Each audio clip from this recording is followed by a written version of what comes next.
When a Western practitioner takes your pulse, they give you the average times your heart is beating in a minute, right? So, say your pulse is 60 beats per minute. So, that tells you some information, but that's like saying the average note in Beethoven's Fifth Symphony, for example, is la. There's not really no music there. So, the real story happens from beat to beat to beat to beat to beat to beat to beat to beat. And that is the rhythm, that's the heart rate variability. Hi, and welcome to The Balancing Point. I'm Dr. John Nieters, and I'm here to make traditional Chinese medicine, functional medicine, and integrative health simple, practical, and fun so you can restore balance, boost vitality, and enjoy a healthier life every single day. Hi, this is Dr. John. I want to welcome you to another episode of The Balancing Point. Today, I'm really looking forward to interviewing Yolanda Calderon for many reasons. One, I feel very, very highly about her work, but also we've known each other for almost 2 decades, somewhere around there. And so it's been quite a ride. And so I can personally vouch for what Yolanda does. She's a board certified health and wellness coach. And, it's, I think that her having so much time doing this is really important. Health coaching has become a very hot thing these days. If you go outside, walk down the street and throw a rock, you'll hit 3 health coaches. But, right? Is it someone that really has the background and the experience to really move you forward? So I really like Yolanda's work. She also does body-centered therapies, functional medicine coaching, and what I find really important is nervous system regulation practices. That's one of the big things that we see in our practice is massive nervous system dysregulation. So she practices that to help people embody resilience and purpose in all areas of life. She helps individuals access calm clarity under stress, build enduring habits for physical and emotional well-being, and step into leadership from a grounded, coherent state. With decades of experience and a warm personal coaching style, and I can vouch for that, Yolanda works with clients navigating health goals, life transition, and the demands of high-stakes decision-making. So thanks for being here, Yolanda. Oh my God, I'm so honored to be with you today, John. Well, thank you. That's very sweet. That's really awesome. And I think the topic that you're going to talk about today is staying resilient when life heats up. And boy, do we need that. Yeah, yeah, life is heating up in so many ways these days. And I tell a lot of people will come in and they watch too much news and they're really stressed out about it. But even if I tell them not to watch the news and they don't, still they're around hundreds of other people that are stressed out. And all you have to do is drive through Alameda and see the insanity of the way people drive. I mean, it's crazy out there. I was out on Sunday yesterday, it was a beautiful day, driving through town, and 3 or 4 people just couldn't wait their turn and would cut in front of people. And they probably didn't even have anywhere to go. It's just that stress that builds up, and they just don't know what to do with it. So help us, Yolanda. Absolutely, that stress is keeping us from our higher thinking. And in so many ways, I'm going to talk about resilience, which is what I consider to be that inner battery that we all have. And when your battery is full, you have patience, you can listen better, you have higher cortical thinking, you have higher processing. But when your battery is empty, that's when you're strung out and stressed out and you're running a stoplight and you don't even know why, right? Right. And so what I help people do is recharge that battery and help them regain resilience. And in the leaders that I coach, resilience shows up as the ability to stay grounded under pressure, to recover quickly when things do go sideways, and also just to stay calm and focused when you could be reactive. you know? So that's what I teach. That's awesome. Yeah, that resilience is so critical. I'm reminded of firemen. When they're going to a rescue, they don't run into the house, right? And they're not crazed like running around. It's very calm. Everybody knows their job. They're very calm. They go in and handle it professionally, and they're very successful at it. And so the frenzy around things certainly doesn't help. There was a movie called Bridge of Spies, and it was a fascinating movie. I can't remember the main actor's name. Tom Hanks played his attorney, but he was the first major Russian spy that was caught in the U.S., and he was caught red-handed. And so Tom Hanks comes in and tells him, he could be executed. He's going to be tried for all these treason and other crimes. And Tom Hanks looks at him and says, "You don't look anxious at all." And the guy goes, "Oh, would that help?" Right? I just love, and there are about 5 times during the movie where something happens that a lot of people would have just lost it, and he just goes, "Would that help?" And of course, the answer is no.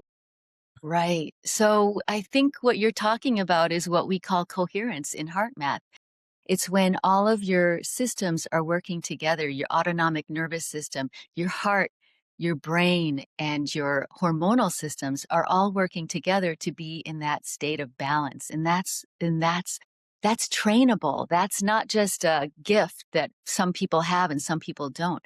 That is completely trainable because so I like to joke that the math in heart math is life is going to throw challenges at you, situations at you. Can't do much about that.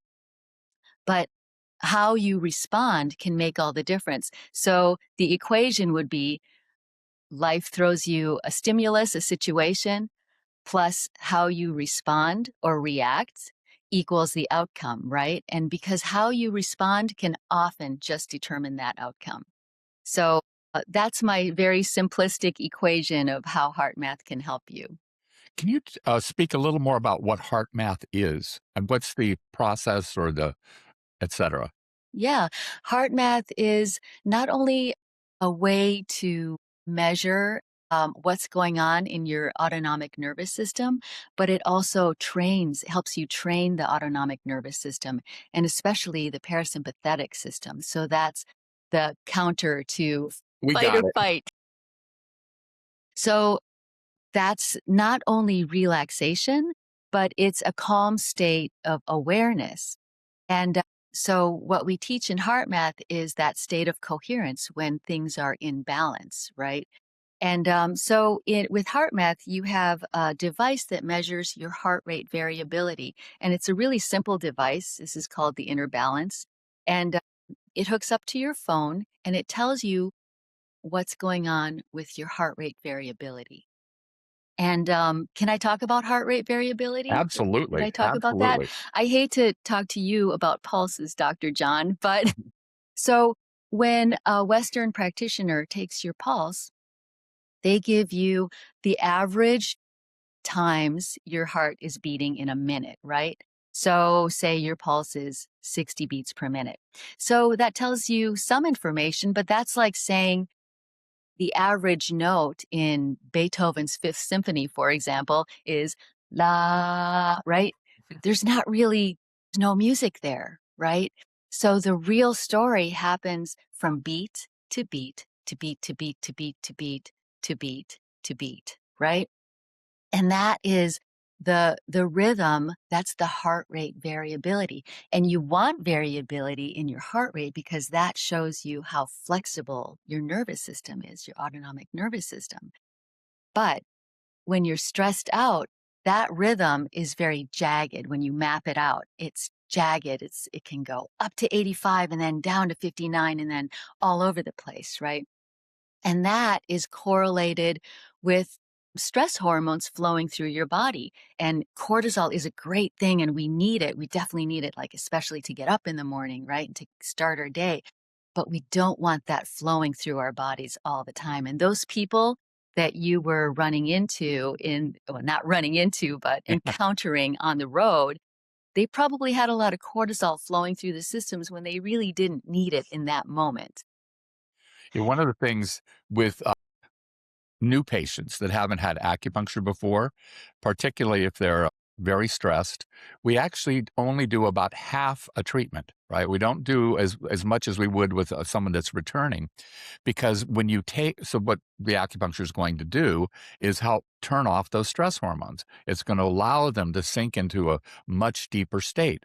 Well, if you do that too far, they freak out because they don't know how to function unless they're full of stress hormones. So we let them keep a little bit, right? And then the second time we'll go a little deeper. But they really freak out if you take all their stress hormones away too quickly. So, Right. yeah. I totally believe that because it becomes habitual then, right? Yeah. And so so the wonderful thing about this is that we not only measure our heart rate variability, we can train our heart rate variability. And so we can train our systems into that state of coherence where we get the good stuff flowing through our systems, Yeah. right? And so where we get those regenerative hormones flowing and not only relaxation response, but also a calm state of awareness.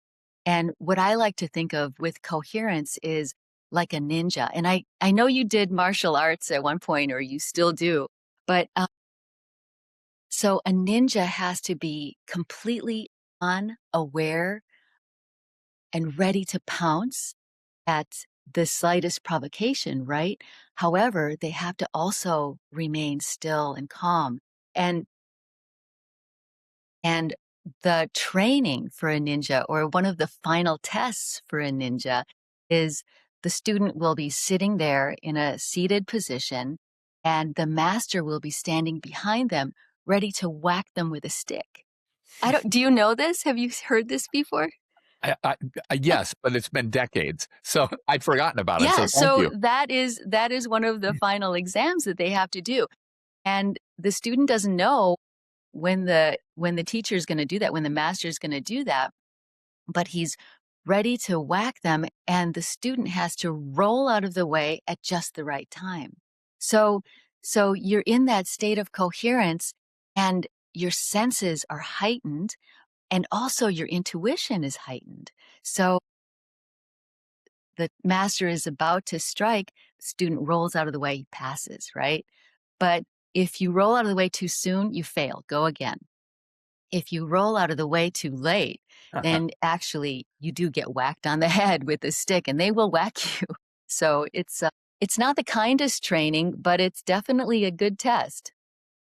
That's that reminds me. This is a total not a segue, but it has nothing to do with this, except that you reminded me. I was once teaching a weekend Tai Chi retreat, and my wife was there, and she was assisting me. And so I handed her a sword because I wanted to show people how to get out of the way of a particular type of stroke, just like you're saying. Yeah. And I said, "So in a minute, go ahead and strike at me." But I turned back around to talk to the students and turned around just as the sword was coming down on top of my head. That's my wife, right? I told her, so she's going to do it. And so then I had to do what I was going to do. But it was quite an effective demonstration. But I just remembered that. I have to go thank her today for Yeah.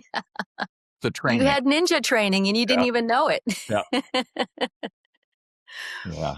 I appreciate so much that you talked about heart rate variability. The majority of my patients that come in have either an Aura ring or some type of smartwatch that measures their heart rate variability, but most of them have no idea what that really means or why it's so significant.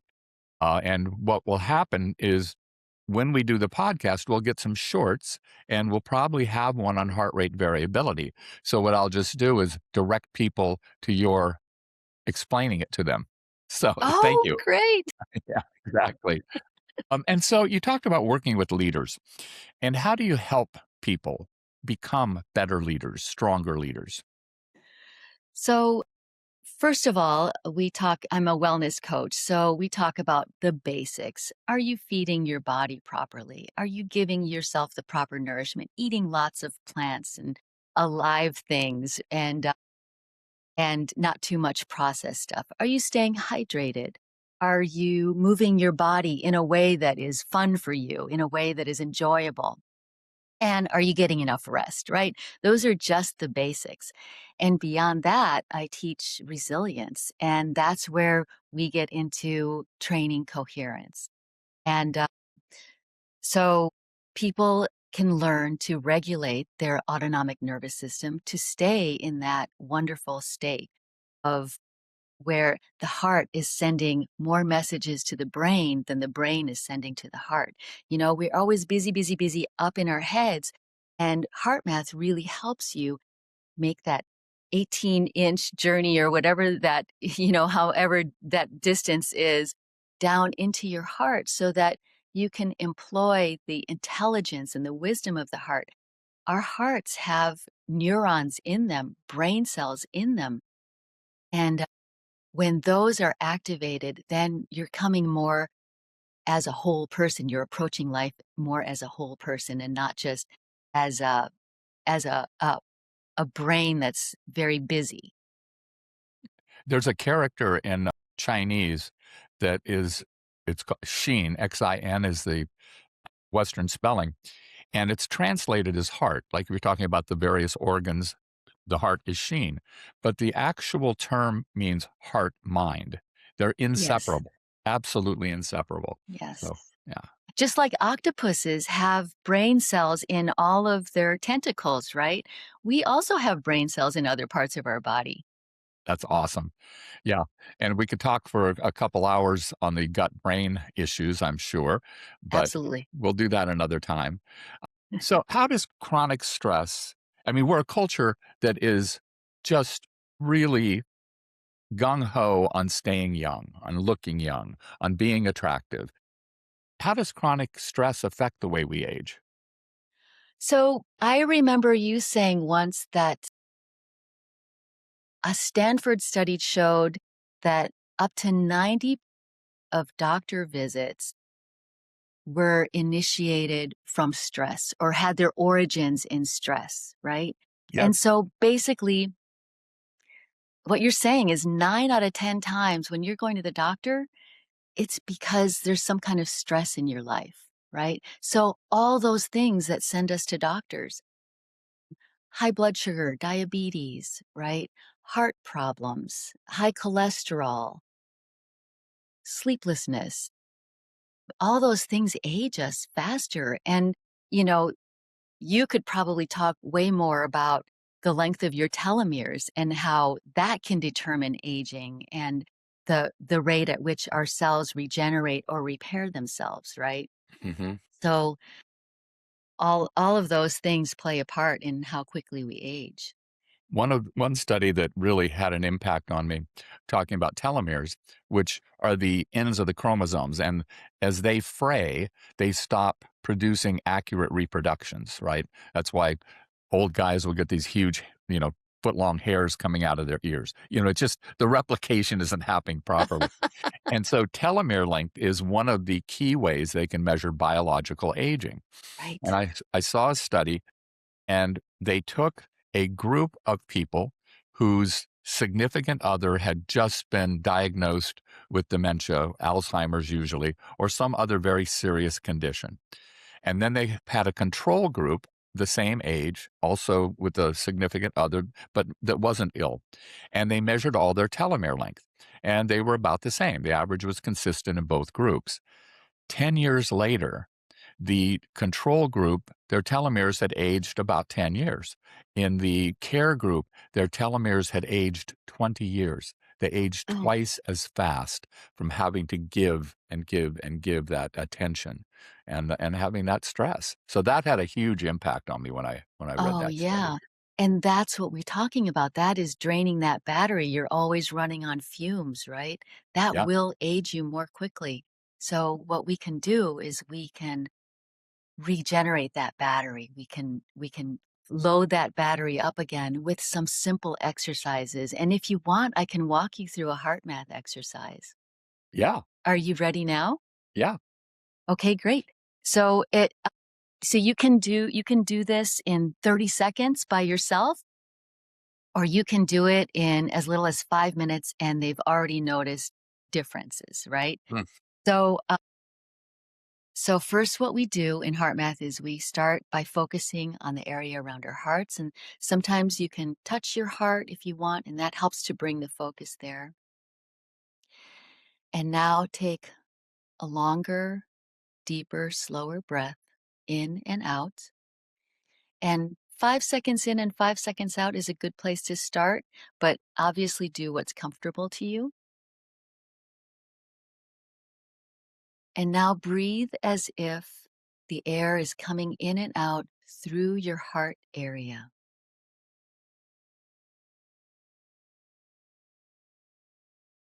And as you're doing this, I'm going to ask you to think of a regenerative feeling.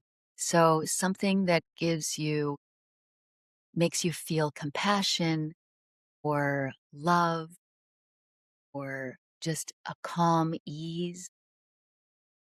And that's your regenerative feeling. And settle that into your heart.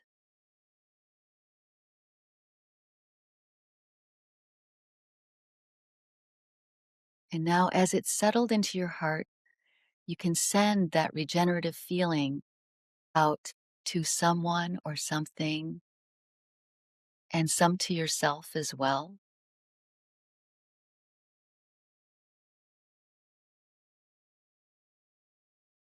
And send it out into the world.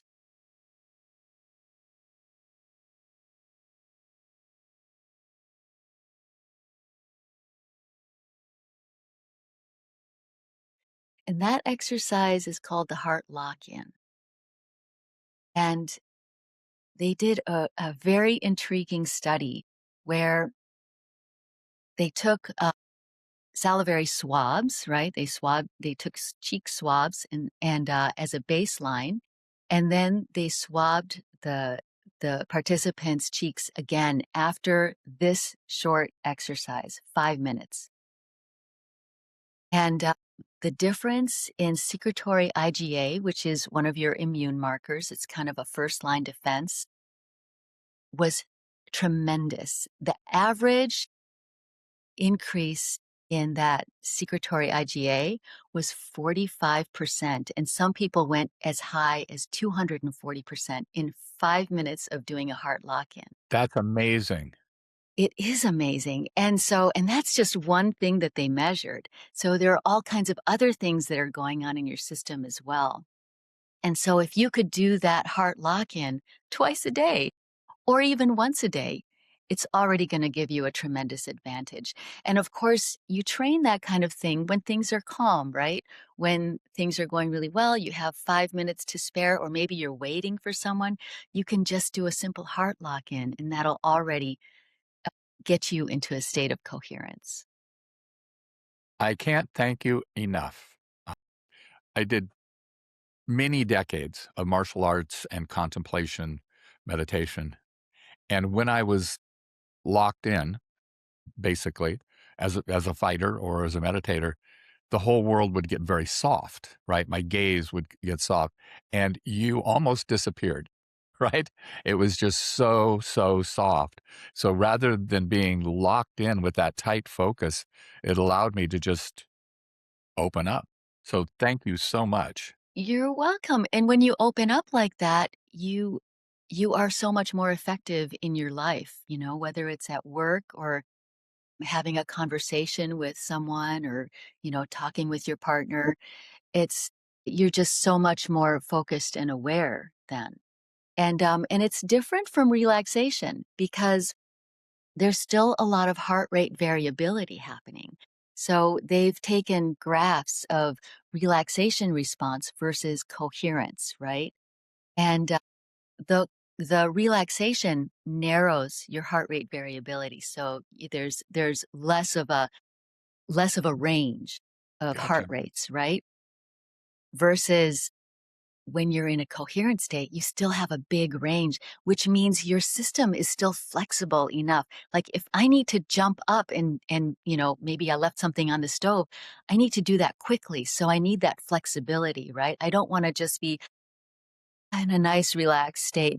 And in a meeting, you don't want to be just relaxed. You want to be calm but present. Yeah. The secretory IgA, I'm really impressed that that's what they measured. I've been testing secretory IgA for years, and when you look at it, say, in a stool sample, the people with the lowest secretory IgA levels are the ones that will get traveler's diarrhea if they go to Mexico with 10 people, right? Because they don't have that ability. But I was fascinated by some studies done on professional football players who go out on Sunday and they have the most stressful life you can have for about 3 or 4 hours. And then their secretory IgA levels will drop by 75%. So they all get sick on Monday, right? They're fine, fine on Saturday and Sunday, but on Monday, that's it. That actually explains a lot. That's when I was in college, that's what happened. You ramp up for your finals. And then the next day you think when you're training for your finals or you're studying for your finals, you think I'm going to just go party and have the best time. I'm going to go on vacation after these finals. And Right. then the next day you wake up and you're like, "Oh, I'm so drained." Yeah, And you exactly. just explained why. Yeah. It's quite amazing. You talk a couple times about energy drains. What are some of the biggest ones that you see that people don't recognize often for themselves? Uh, I think ruminating is a big one, replaying conversations in your head. Or I shouldn't have said that, or why did they say that to me? Those are the things that get stuck and they just turn over and over and over in our heads or trying to fix the past. So I've done that myself, trying to relive the past so that I do things differently, right? And you can only go forward. Yeah. But also not doing the things that we feel like we should be doing, right? We have these images or we have these goals that we want to work toward, but we're not necessarily taking the little steps. We don't necessarily have the little systems in place to get us toward those goals. And so we say, I'll start with that tomorrow, you Yeah, right? know? And so I think those are the little things that, drain our energy and that they're like the constant apps running in the background that are running your battery down. Got you. And we try to clean those up. I love it. And before the show, we were talking, and I said, I'm going to be going to a reunion of sorts, and I may be the only person that's still working out of that group. And I wouldn't have it any other way, at least for me. I don't, whatever they're doing is fine. But my happiest day of the week is Sunday. And part of that is because as I'm driving through town, I see all of these real estate signs out. I used to own a real estate company decades ago, and I'm so happy that I'm not the one out putting up the signs because it was really out of alignment for me. I mean, I had a family, I couldn't stop doing it at the time, but it never resonated with me at all. And as soon as I got into healing practices, acupuncture, etc., it just resonates all the time, every day. I Yeah. mean, sometimes it's hard, right? But it's exactly what I want to be doing. So, Well, and that's exactly what we talk about. We talk about, well, maybe you can't make that shift out of real estate right now, but you could look into other things that you might love doing, or you could look into training, or you could take one class that mhm, moves you toward that other thing that your heart's calling you to do, right? right. And so and so each little one of those steps gets you closer. And I think taking those steps gives you more peace too. Because Mhm. then you feel like you're actually doing something, right? You're acting on that thing that you desire. And so, kind of putting together several of the things you've said, it would seem like living out of alignment with your values is actually a big energy drain. Do you think? Absolutely. Yeah. Absolutely.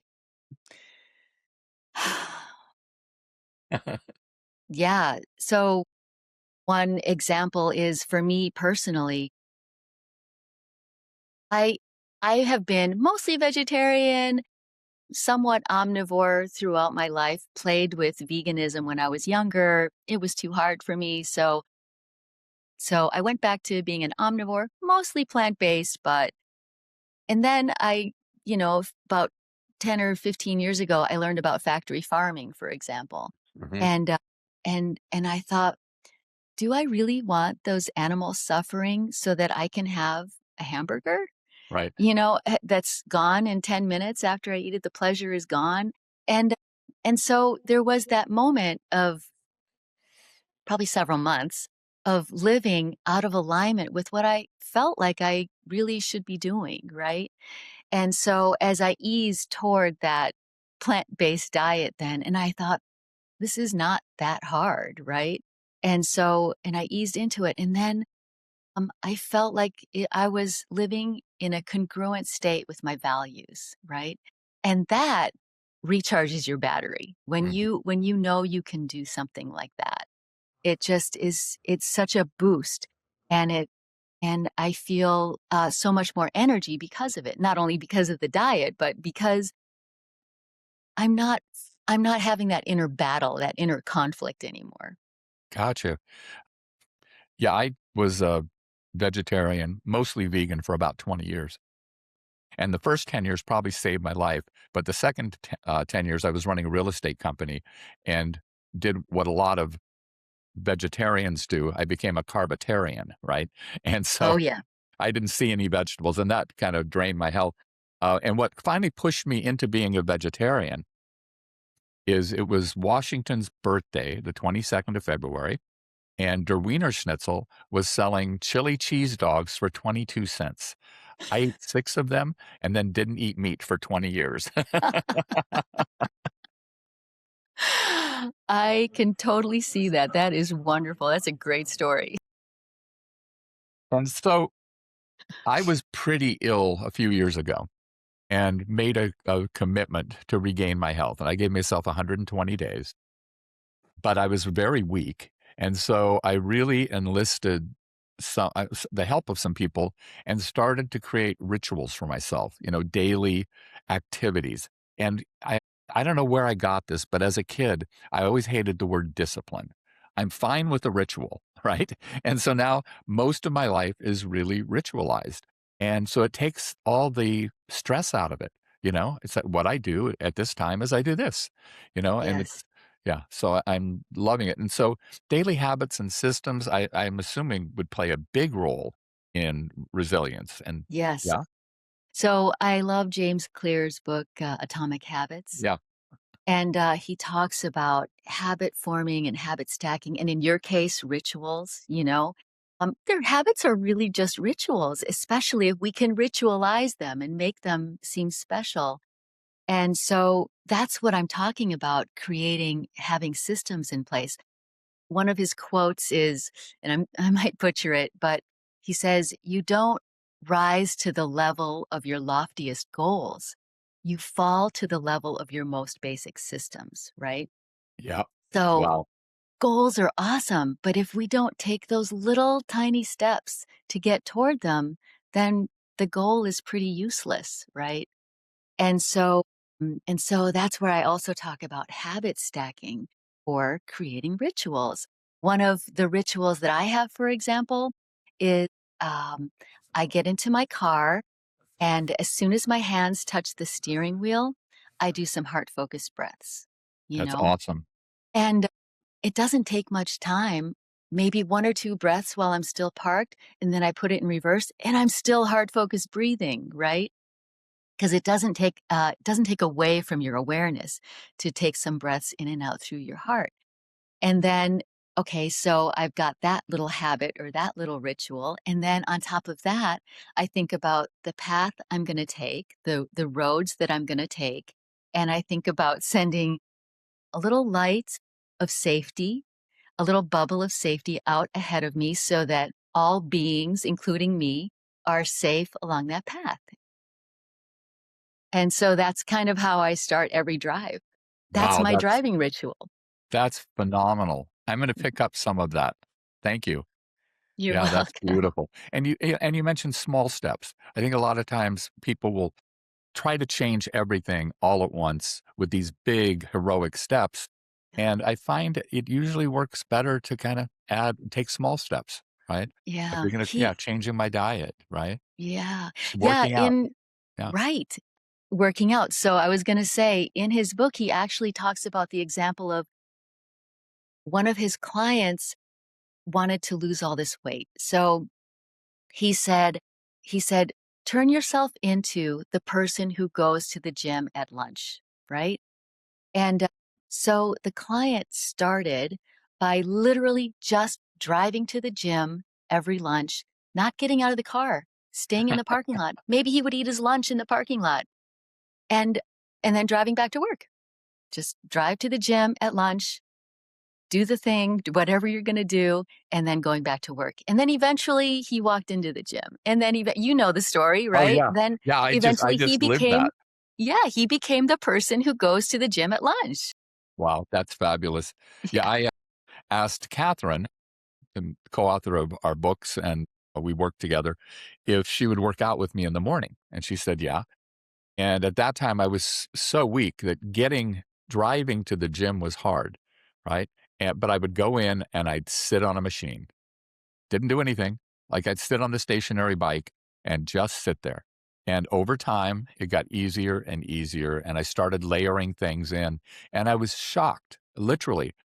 I doubled my strength in 4 months and there was you go. completely different functionally. I could actually function at that point, and it just started with those baby steps. Just get there. Just get there. Yeah. So, yeah. Baby steps is really where it's at. I don't want to talk about James Clear too much, but that's why he called his book Atomic Habits because, you know, like an atom bomb is huge, but it starts with little atoms of actions, right? Little tiny atoms. And so we stack those little tiny atoms and boom, we can become a different person within, like you said, 4 months or a year or in 5 minutes in the heart lock-in situation, right?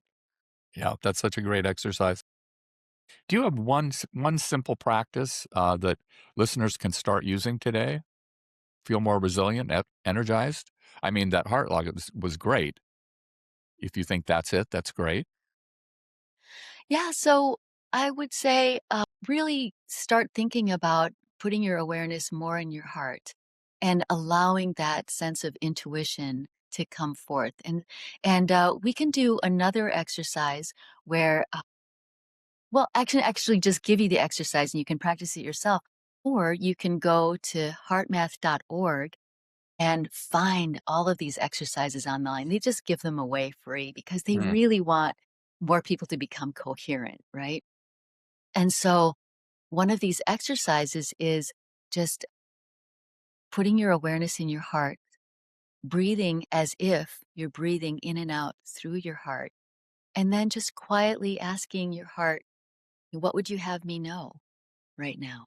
What a great question. Yeah.